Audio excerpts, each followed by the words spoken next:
오늘 가만히 보니까 청년부 수련회 사진을 좀 많이 넣어요.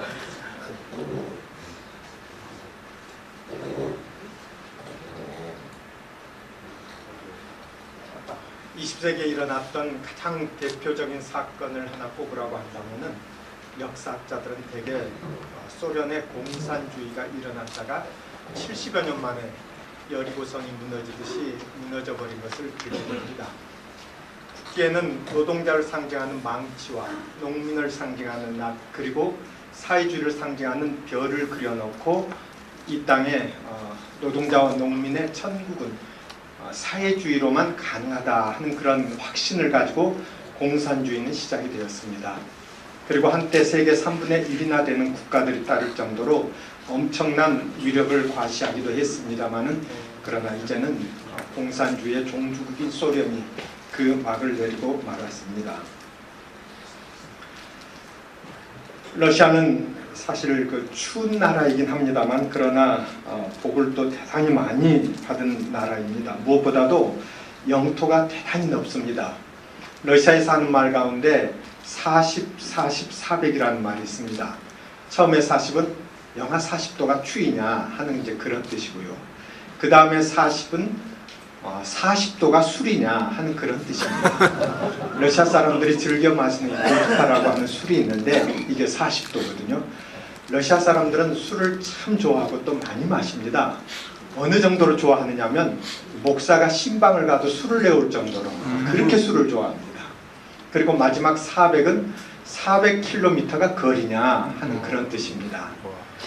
그래서 어떤 작가는 러시아에 가보아야만 이 지구가 얼마나 넓은지 실감하게 된다 하는 말을 했습니다마는 이 동쪽 끝에서 서쪽 끝까지의 시간의 차이가 무려 7시간이나 날 정도로 그렇게 대단히 넓은 나라입니다.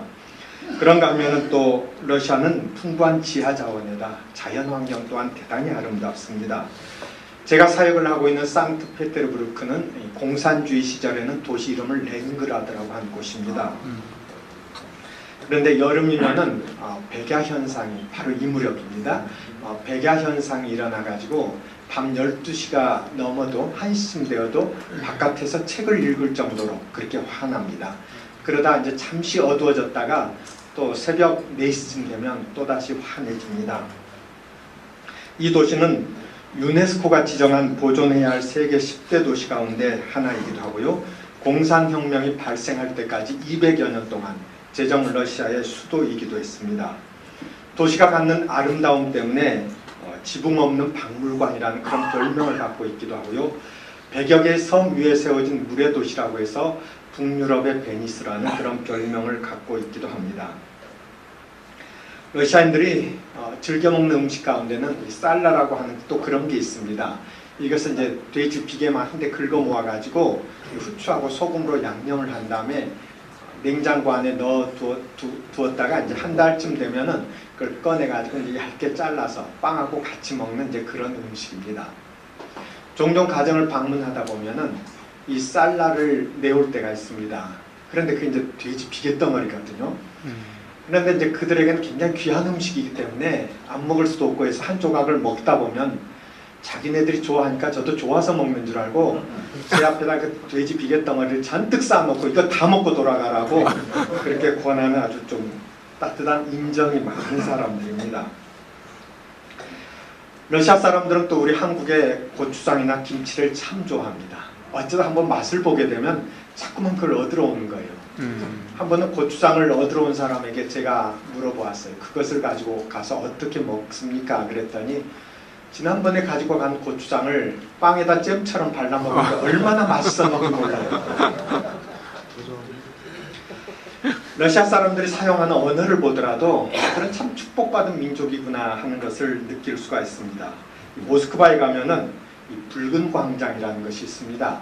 그런데 이 광장의 바닥은 전혀 빨갛지 않습니다. 원래는 그 광장이 아름다운 광장이 원래 이름인데 이 러시아 말로는 아름답다는 말하고 빨갛다는 말이 한 단어였습니다. 그 같은 단어를 쓰는 것에 대한 유래가 참 감동적입니다. 어떤 색이 이 세상에서 가장 아름다운 색일까? 그걸 가지고 학자들 사이에 토론이 벌어졌습니다. 나중에 마지막으로 내린 결론은 예수님께서 십자가 위에서 흘리신 보혈의 색깔보다 더 아름다운 색이 있을 수 있을까? 그래가지고 빨갛다는 말하고 아름답다는 말, 그것을 한 단어로 그렇게 만든 사람들이기도 합니다. 감사합니다 하는 말을 러시아 말로는 스파시바라고 하는데, 이 말의 어원은 하나님이 구원하신다, 그런 뜻입니다. 제가 보기에는 세계에서 감사합니다라는 단어로 가장 아름다운 단어 같아요. 하나님께서 구원하신 것 때문에 감사한다는 거죠. 우리가 감사할 수 있는 이유들이 많이 있죠. 사업이 잘 되는 것도 감사할 수 있고, 건강한 것도 감사할 수 있고, 또 자녀들이 잘 되는 것, 그런 거 다 감사할 수 있고, 감사할 일이야 많지만은, 그러나 가장 큰 감사는 죄와 저주 가운데 있던 나를 하나님께서 구원하여 주셔서 영원한 생명의 세계로 옮겨주신 것, 그거보다 더 큰 감사가 어디에 있겠습니까? 그래서 그걸 가지고 감사합니다 하는 단어를 만들어낸 사람들, 그들이 바로 러시아 사람들입니다. 언젠가 한번 한국에서 목사님 한 분이 오셨는데, 그분이 저보고 이렇게 얘기를 하셨어요. 선교사님, 내가 한국에서 오면서 러시아 말 하나를 감사합니다, 그 단어를 직접 러시아 말로 배워가지고 왔는데 좀 욕하는 말 같이 들립니다. 그러시더라고요. 그래서 예, 그렇게도 들립니다 했거든요. 이제 주일날 그 목사님께서 설교를 하시고 마지막에 감사합니다 마치면서, 근데 그 감사합니다 말은 직접 러시아 말로 하셨습니다. 근데 스파시바 이렇게 하셔야 되는데 뭐라고 하시냐면 시바시바 그러시더라고요. 하여간 러시아인들의 언어 속에서 우리는 하나님의 형상을 참 많이 찾아볼 수가 있습니다. 러시아 말에 또 스키라고 하는 말이 많이 들어갑니다.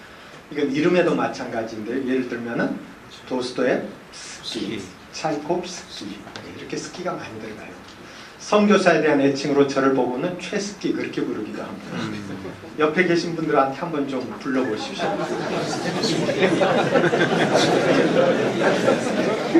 우리 서상현 회장님한테는 뭐라고? 예. 그런데 지시성이나 개시성을 가진 분들한테는 안 부르는 게 나을 것 같습니다. 또 위시성을 가진 분들도 있더라고요. 그런 분들도 안 부르는 게 나을 것 같고요.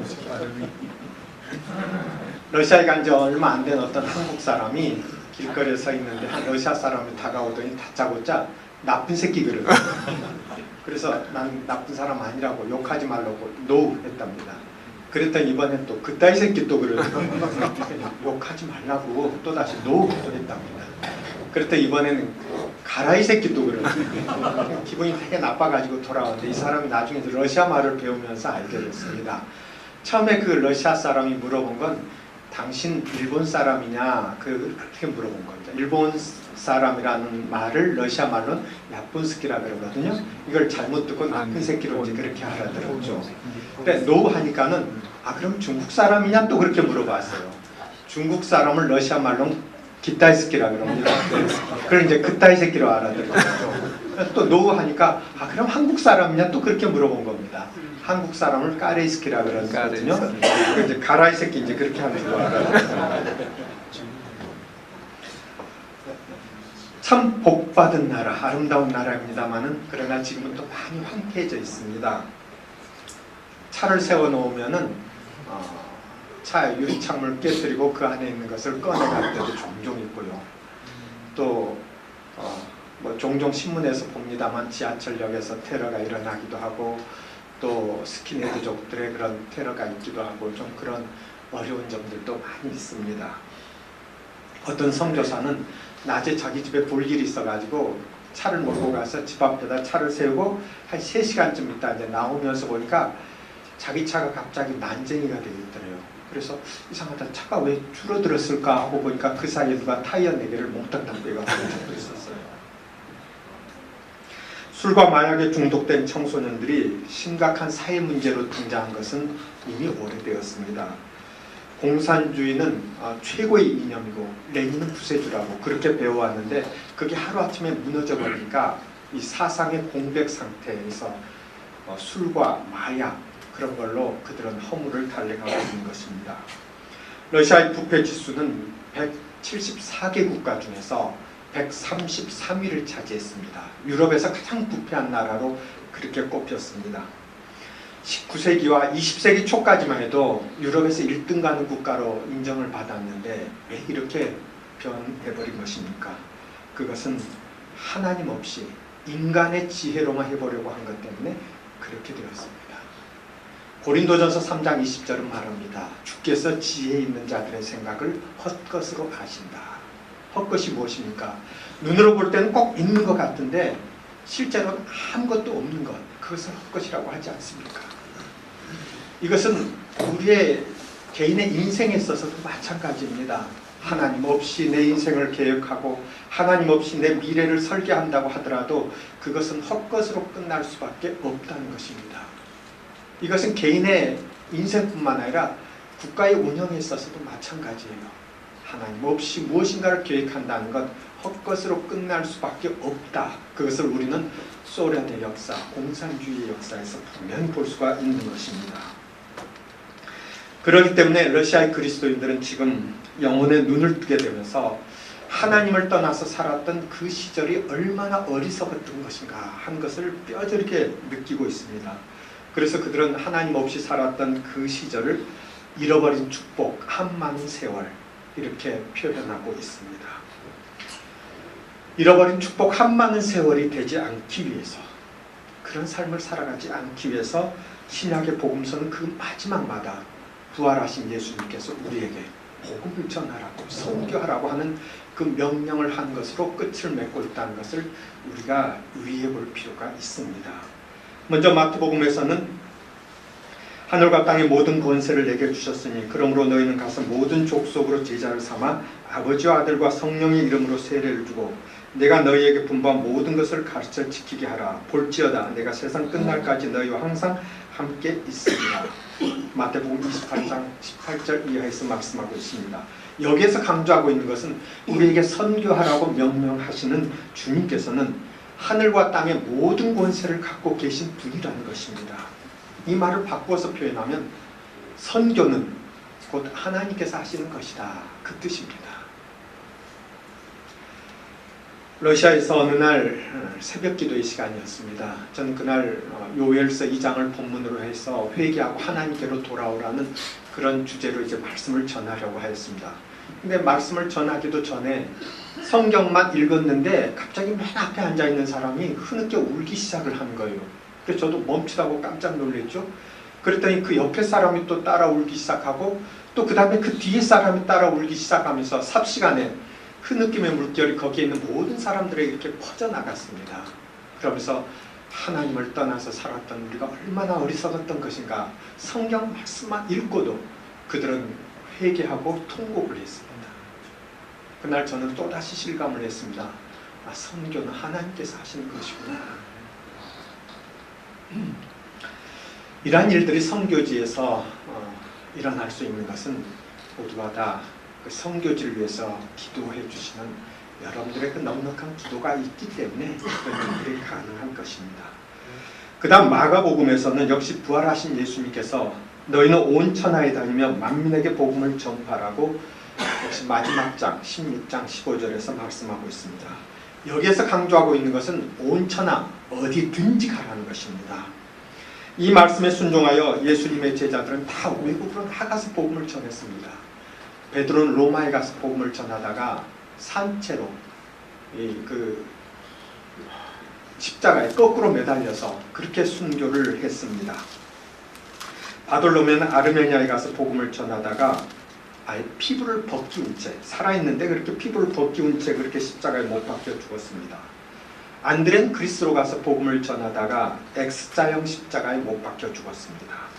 도마는 인도로 가서 복음을 전하다가 창에 찔려 죽었습니다.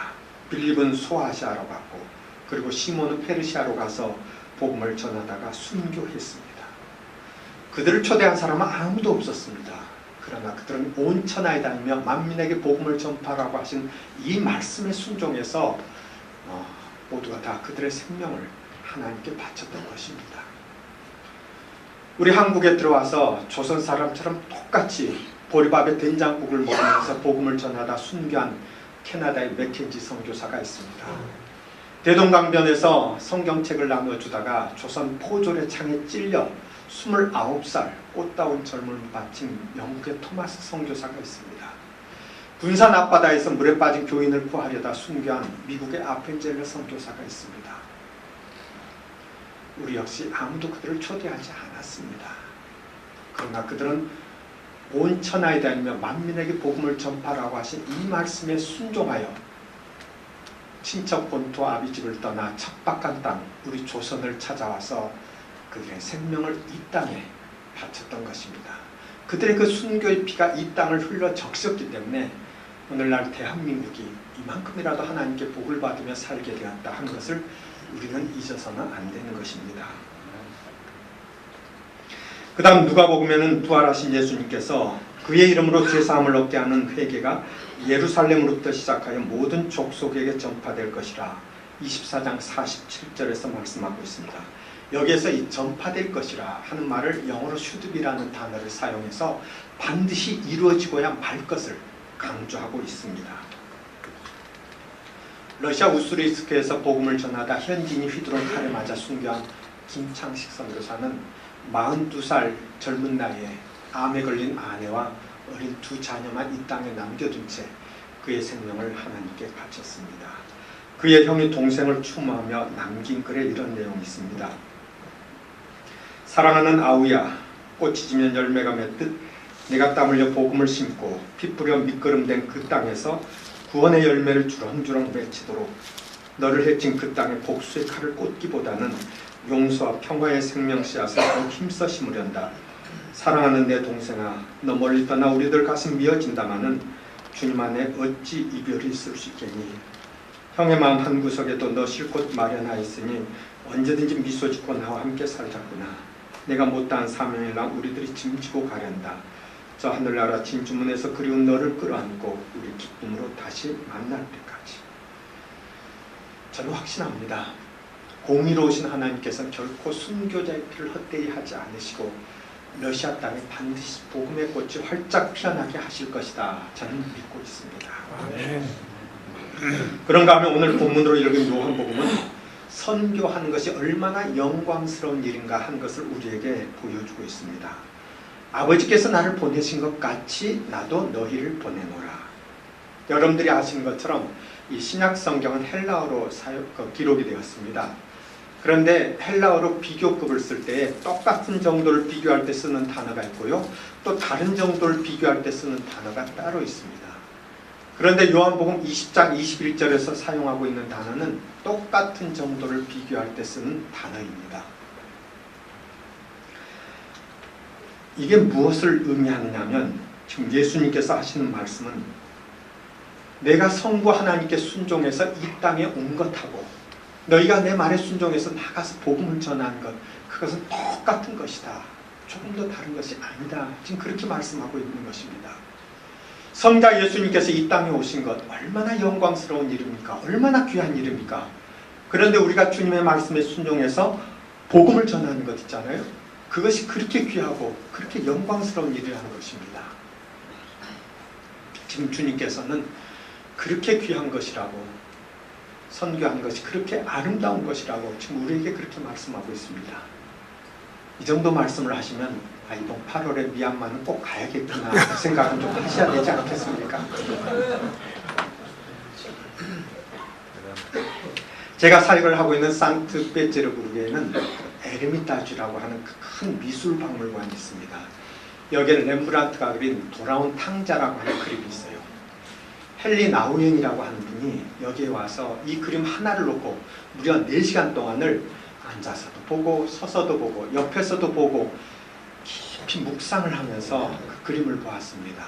그리고는 그 그림의 제목과 똑같이 탕자의 귀향이라고 하는 그런 제목으로 책을 썼는데 그 책에서 나우엔은 이렇게 말을 하고 있습니다.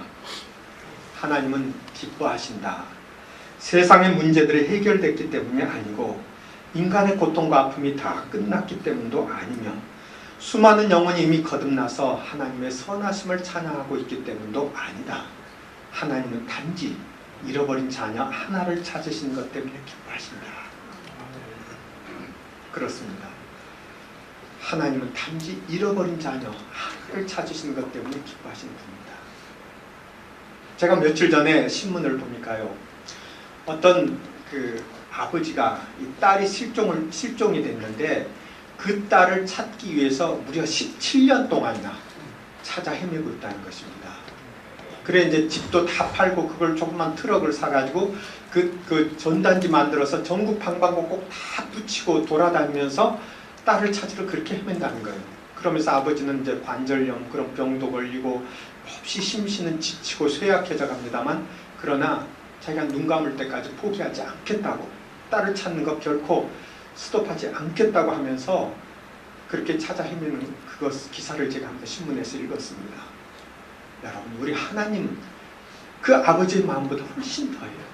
잃어버린 사람을 찾기 위해서 하나님은 그토록 간절하게 원하고 계신다는 것입니다. 우리에게 복음을 전하라고 선교하라고 말씀하시는 주님의 그 말씀은 사복음서로만 끝나진 않습니다. 사복음서 뒤를 이어서 나오는 그 사도행전에서도 주님께서는 승천하시기 직전까지도 오직 성령이 너희에게 임하시면 너희가 권능을 받고 예루살렘과 온 유대와 사마리아와 땅끝까지 이르러 내 증인이 되리라고 사도행전 1장 8절에서 말씀하고 있습니다. 적어도 이 사도행전의 관점은 뭐냐면 우리가 선교하지 않는 것, 그건 성령 받은 것이 아니다, 그겁니다. 다른 데서는 어떻게 말을 하는지 몰라. 그러나 분명히 사도행전에서는 그렇게 말을 하고 있다는 것을 우리가 또 기억해야 하는 것입니다. 그 다음에 나오는 서신서들 다 선교 제보는 선교 편지들이었습니다. 그만큼 신약 성경은 철저하게 선교라고 하는 그 바탕 위에 세워져 있다는 것입니다. 그러므로 우리의 삶에서, 우리의 신앙에서, 우리의 교회에서, 그리고 우리 이 이남선교의 기관에서 선교를 빼버린다고 한다면 그것은 더 이상 존재의 가치도 의미도 없어져 버리는 거예요.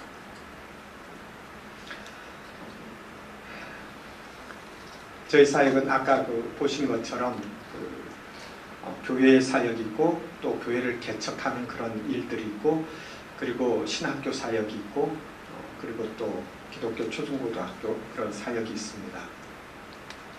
그것은 모두가 다 잃어버린 영혼들을 구원하려고 하는 이제 그런 의도에서 나온 것입니다. 쉰들러 리스트라고 하는 영화가 있습니다. 이 영화는 2차 대전 당시 폴란드를 배경으로 하고 있는데 주인공 쉰들러가 자기 돈을 써가면서 가스실로 가게 되는 많은 유대인들을 살린다는 그런 내용입니다. 이제 전쟁이 끝나게 되었고 독일 사람이 쉰들러도 자기 나라로 돌아가야만 했습니다. 이 쉰들러가 떠나는 날 쉰들러 때문에 살아나게 된 많은 유대인들이 아쉬운 작별의 인사를 하게 되는데 줄 선물이 없잖아요. 그래서 자기들 그 금리바를 빼가지고 그걸 녹여가지고 반지를 하나 만들어서 쉰들러에게 줍니다. 그런데 그 반지에는 탈무드에 한 글귀를 새겨 넣었습니다. 뭐라고 써 있느냐면 한 생명을 구하는 자는 온 천하를 구하는 자다. 그런 말이 써 있습니다. 반지에 쓰여진 그 글귀를 보면서 쉰들러가 탄식하면서 이렇게 절규를 합니다. 내가 이 자동차를 팔았더라면 10명은 더 살릴 수가 있었는데 내가 이 장식品을 팔았더라면 2명은 더 구할 수가 있었는데 그리 멀지 않은 날, 정말 참으로 멀지 않은 날 우리가 하나님 앞에 설 때에 우리 역시 쉰들러처럼 탄식하지 않는다고 누가 장담할 수 있겠습니까? 내가 조금만 더 헌신했더라면 10명은 더 구할 수가 있었는데 내가 그때 조금만 더 기도했더라면 내가 2명은 더 살릴 수가 있었는데 사실 이렇게 뒤돌아보면은 여러분 제일 행복했던 때가 언제였을까?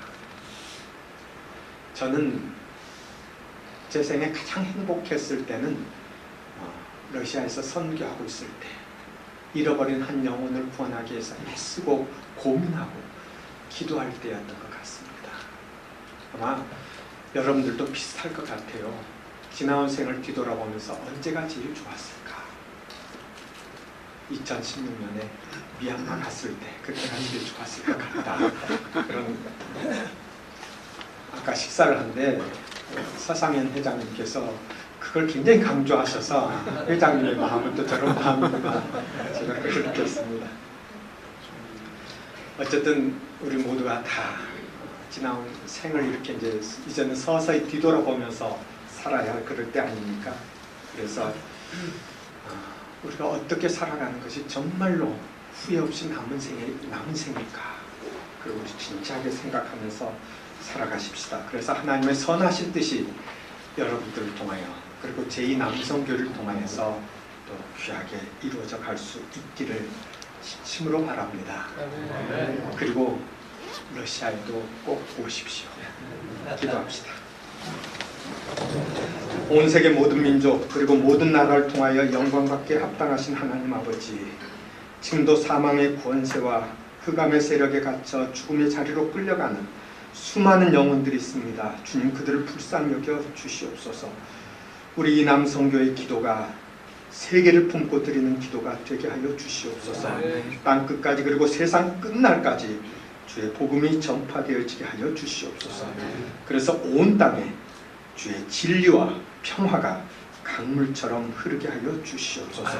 특별히 이 귀한 일에 제2남성교회를 하나님 귀하게 들어 쓰시고 저들의 수고와 헌신을 하나님 아름답게 받아 주시옵소서. 우리 주님 예수 그리스도 이름으로 기도드립니다. 아멘.